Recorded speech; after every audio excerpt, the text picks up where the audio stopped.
Hello, everyone. Thank you for joining us for this 13 plus FastCast. We wanted to start right here. So you're taking a live look out to Mount Bigelow.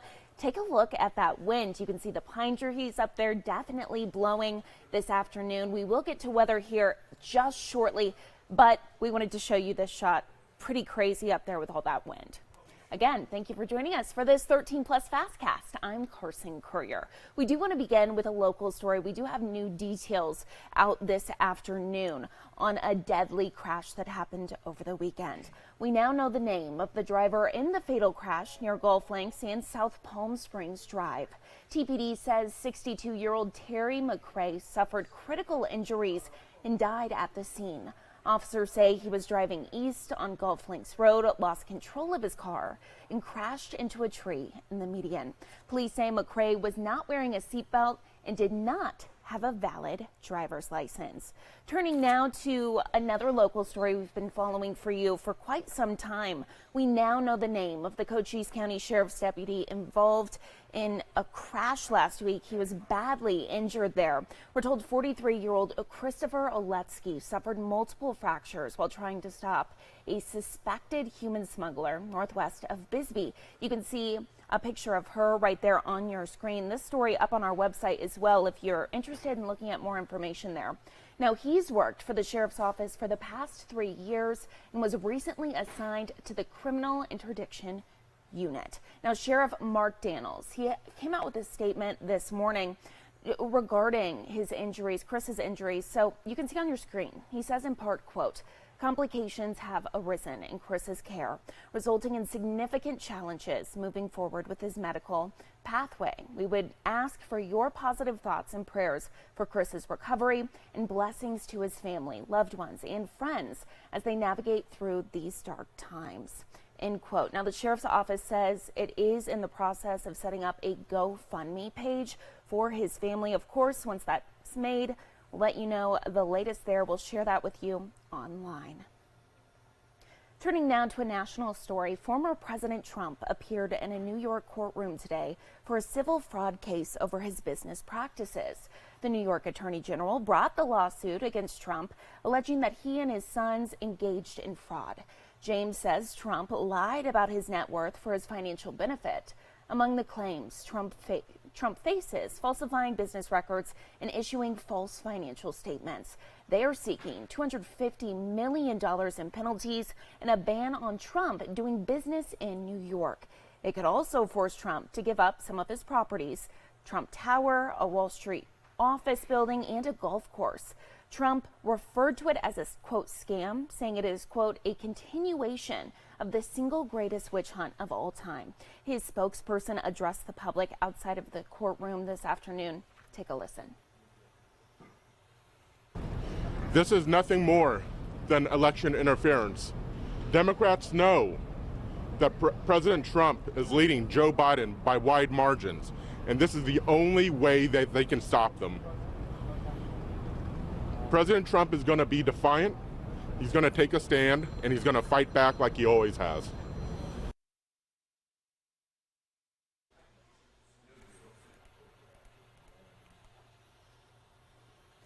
Meanwhile, the Supreme Court is declining to take up a case that argues former President Trump is ineligible to run again. The case was filed by a little-known Republican presidential candidate named John Anthony Castro. Castro points to the 14th Amendment, which he argues should disqualify Trump from serving in office because of January 6th. It bans office holders from future elections if they aid or engage in an insurrection. The Supreme Court is shutting down that argument without comment or a recorded vote. Trump denies wrongdoing in the Capitol riot. And speaking of the Supreme Court this afternoon, it starts its new term today. It's the first time judges will be back on the bench since June. Today, they'll take up a case dealing with prison sentences for low-level drug dealers. The decision could impact up to 10,000 U.S. prisoners. Aside from that, the court will look over hundreds of appeals that came in over the summer and once again weigh in on whether or not the government can moderate online content. And new today, we've learned the Supreme Court will not take up a case arguing that former President Trump is ineligible to run again. We have more details. We just mentioned that up on our website if you're interested. And turning now to something I think a lot of people have been waiting for quite some time. Happening tonight, late night talk shows are returning after a 5-month absence brought on by the Hollywood writers' strike. The Late Show with Stephen Colbert, Jimmy Kimmel Live, and The Tonight Show starring Jimmy Fallon were the first shows to leave the air when the writers' strike began on May 2nd. Now they'll be among the first to return tonight. The writers were allowed to return to work last week after the Writers Guild of America reached an agreement on a 3-year contract with an alliance of the industry's biggest studios, streaming services, and production companies. Union leaders touted the deal as a clear win on issues including pay, size of staff, and the use of artificial intelligence. The writers themselves will vote on the contract in a week of balloting beginning today. We'll keep watching that for you. And turning now to a story, it feels like a broken record here. We've been talking about the Powerball for quite some time, but get this, happening tonight, yet another slim to none chance, in fact, to win some big bucks. Powerball will be drawing for a $1.4 billion jackpot. This after no match for all the numbers during Saturday night's drawing. If someone were to win tonight, it would be the second largest jackpot in history, so definitely a lot to look forward to. Go out and buy those tickets, hopefully, fingers crossed. I mean, I always think I'm going to win, and then I don't, so. But you have to be positive, right? Exactly. Absolutely. I think, though, Carson, we have hit the jackpot. We have with this weather. Absolutely. Oh, yeah. And, you know, it's going to get even better as we do get into the next couple of days. Okay. We'll start to warm up slightly, though, but this is just the time that this is why we live in Tucson. It feels like fall, right? It really does. Oh, Finally, so it's about nice. time. But I do want to recap September and monsoon to be exact, because guess what? Monsoon 2023 officially the hottest on record. Oh my goodness. I know, but it kind of makes sense, right? Because For that's sure. all we talked about with those hot temperatures. They ranged anywhere from 64 degrees to 112 degrees during monsoon. That average ended up being 89.8 degrees. Now, the past record was in the year 2020 with 89.4, so 0.4, literally my goodness. just beating that record for the year 2023. So looking at monsoon when it comes to any type of rain totals, our average, by the way, is 5.69 inches so far, and really we're done with monsoon, by the way. That wrapped up in September, the last day. The total that we got this year, 4.73 inches of rain. Now, just to give you a little color coordination, we recorded the green and our monthly average is the white. So the best month that we had rain-wise was in August at 2.39 inches of rain. So where's the rain? Are we going to see any? Well, obviously, like I said, monsoon is now officially over. However, we do have a slight chance for rain heading into the weekend. Our GFS model says 0.4 inches of rain, to be exact, is very, very possible. But of course, we'll keep an eye on that for you as we head into the weekend. Focusing right now, in fact, 87 degrees in Tucson. How nice is that? 85 for Safford, 86 in Benson, 76 if you live in the Bisbee area. By the way, we've topped out so far at 88 degrees for today.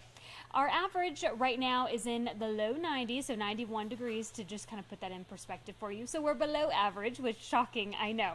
Taking a live look here at our satellite radar, as you can see, just a little bit of clouds that we're dealing with in Cochise County. Overall, that's pretty much about it. Tomorrow's forecast, another warmer day on tap. 88 degrees for Tucson, 83 in Sierra Vista, 85 for Nogales, Douglas 86. But yes, very much feeling like fall. I don't think anybody is complaining right now. We might, though, come Thursday. We're seeing the 90s back in the forecast. But 89 degrees on your Wednesday, 94 by Thursday. 93 on Friday, a little bit of a cool down, and a 10% chance for rain on Saturday. So fingers crossed there.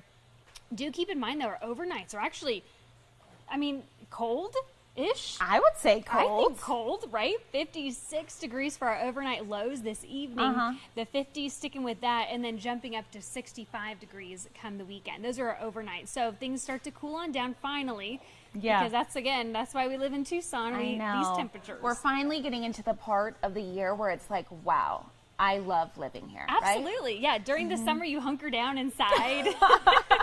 And now you can actually get out. And there's so many wonderful festivities that are now Oh, my popping goodness. up. So, a million. So take Lots advantage. to do. Absolutely. Now, Allie, I actually want to keep you here for this Okay. fun story because I think you're Yes, going to get a I hoot can't out of wait. it. All right, so take a look at this. So this woman, she's 104 years old. Ooh. She went skydiving this Dorothy. weekend because Dorothy went skydiving. I mean, why not? 104 years old.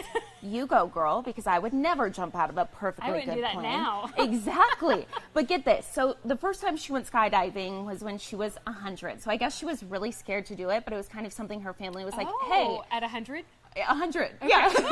I waited 100 years and was And like, I'm going I to don't do know. it, right? I'm going to jump out of a perfectly good plane. That's what I say.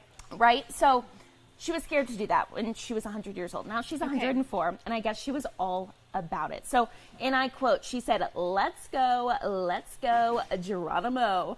And she jumped out of the plane. Pretty cool, right? I love it. And get this. So she's going to actually be in the Guinness World Record book No way. because somebody who held that record, they were 103 years old. They were from Sweden, so she Oh, beat them okay, by okay. 1 year. Oldest person to go skydiving. Wow. So yeah, something to hang her hat on. Super cool. I love it. She's like hanging on to that 104. I know. She's like, Oh, she's I so love it. How sweet. fun is she? We need to hang out We need with to her. hang out with her. Absolutely. Well, thank you, Allie. We Yes. will end this 13 plus FastCast with a look outside. Allie was talking about those breezy conditions. You can obviously see from the trees here at Mount Bigelow, it is pretty windy out there. So beware of that as you head out the door. But weather looking pretty good this week. Definitely a lot better than what we've been seeing the past couple of weeks. So thank you so much for watching this 13 plus FastCast. Tune in at 7:30 with Mary Coleman for more news and weather. Have a great day.